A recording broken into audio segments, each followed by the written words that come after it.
सिकंदर और पोरस की जो लड़ाई हुई थी उसमें पोरस हार चुका था। एक आखिरी रात थी जो उसे राजमहल में बितानी थी और परंपरा अनुसार एक शाही भोज के बाद उसे राजमहल छोड़ना था।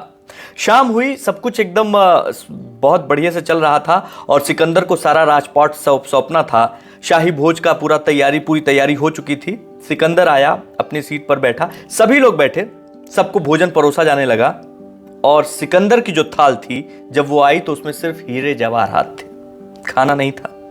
यह देखकर सिकंदर अवाक रह गया। अचानक उसके मुंह से कुछ निकलता उसके पहले उसने पोरस को देखा, पोरस ने सिकंदर को देखा और सिकंदर समझ गया था कि जवाब क्या होना चाहिए, कहां से आना चाहिए, तो वो पोरस की तरफ ही देखता रहा।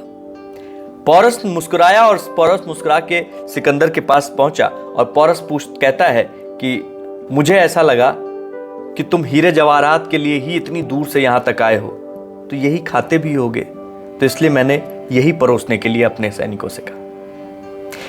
हार चुका था, अंतिम रात थी उस पूरे राज दरबार में। इसके बावजूद वो सिकंदर की आंख में आंख मिलाकर उस पर तंज कस रहा था, यानी पोरस हार कर भी नहीं हारा था।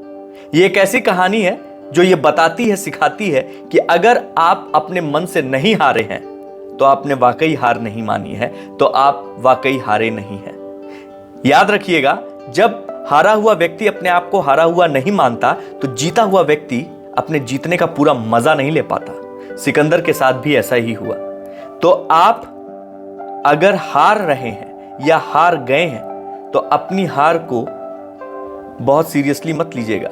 उसमें भी एक अंदाज होता है और जब आप उस हार से बाहर निकलते हैं और उसको भी मुस्कुराकर झेल जाते हैं तो जीतने वाले का मुंह देखिएगा कैसा हो जाता है। तो इसलिए हार और जीत मन का तौलना है, उसको छोड़ दीजिए वहीं पे।